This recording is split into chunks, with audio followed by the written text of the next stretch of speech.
আসসালামু আলাইকুম। আজকে আগস্টের 6 তারিখ। আর দেখেন আমার গাছে কদু, মানে মাচায় কদু। আমার একটা গাছ ড্রামে, এই ড্রামে একটা গাছটা কিন্তু তেমন ভালো না, কিন্তু দেখেন কদু, মাশাল্লাহ, আলহামদুলিল্লাহ। এই যে এটাও পরাগম হয়ে গেছে, শুয়ে পড়ছে। আর এটার ভিতরে একটা আছে, আর এখানেও একটা আছে। এক ডালের মধ্যে 1 2 3 4টা, আর উপরে একটা ছোট আছে, আর একটা তো মারা গেছে। এটা ভালো, মাশাল্লাহ, একটা শশার মতো হয়ে গেছে, শশার থেকে বড় হয়ে গেছে আরও। ইনশাল্লাহ আমি কদু খেতে পারবো। আগস্টের 6 তারিখ। আর এখন তো সিজন না, এখন বৃষ্টি, বর্ষাকাল, প্রতিদিন বৃষ্টি। তা আলহামদুলিল্লাহ আমি কটা বিচি ছিল, বিচি দিয়ে আমি লাগাই দিয়েছিলাম। এখানে ভেন্ডি সব নেওয়া হয়েছে আমার। এখন আগে লাগাইছি বিদায়, আলহামদুলিল্লাহ, শুকরিয়া আল্লাহর কাছে, খাইতে পারবো। আর বেগুনগুলো একটু বড় হয়ে গেছে, মাছ আনা হয় নাই, কী মাছ দিয়ে খাবে, এরকম কেমন হয়ে গেছে বৃষ্টিতে। আর এদিকেও আছে, যাক, এটা আমি ছিঁড়ে নেব। এটা একটু কেমন দাগি হয়ে গেছে বৃষ্টিতে, কোনো ভাজিতে দিয়ে দেবো। এখন দুইটা, এখানে একটা, ওইখানে একটা।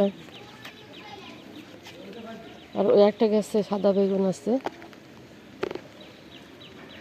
এই যেখানে একটা আছে। আর দুদিন পরে ছিলবো। তা আমার হচ্ছে কদু গাছ এদিকে কেউ লাগাই নাই, শুধু আমি লাগাইছি কদু গাছ ছাদের উপরে। এখানে ফুল আসছে।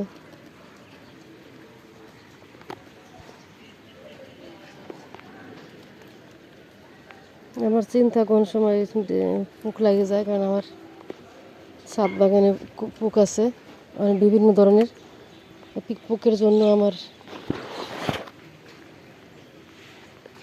এই যে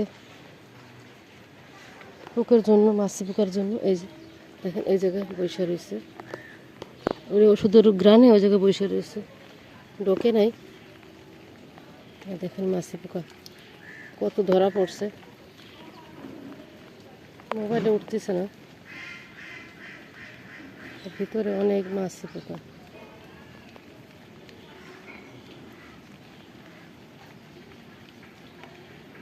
ভিতরে এটা তো পটটা তো আগের, আরও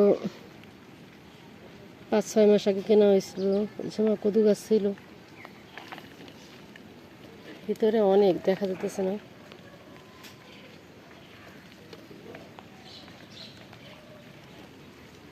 কদু গাছের জন্য বেঁধে দিছে, এই জন্য। আর পলিথিন দিয়ে দিছি কদুর মধ্যে, এই জন্য আর খাইতে পারতেছে না, নাহলে কামড়ায় খাই ফেলাইতো, ফুটো করে একদম শেষ করে দিত, ঝাঁঝরা করে ফেলাইতো।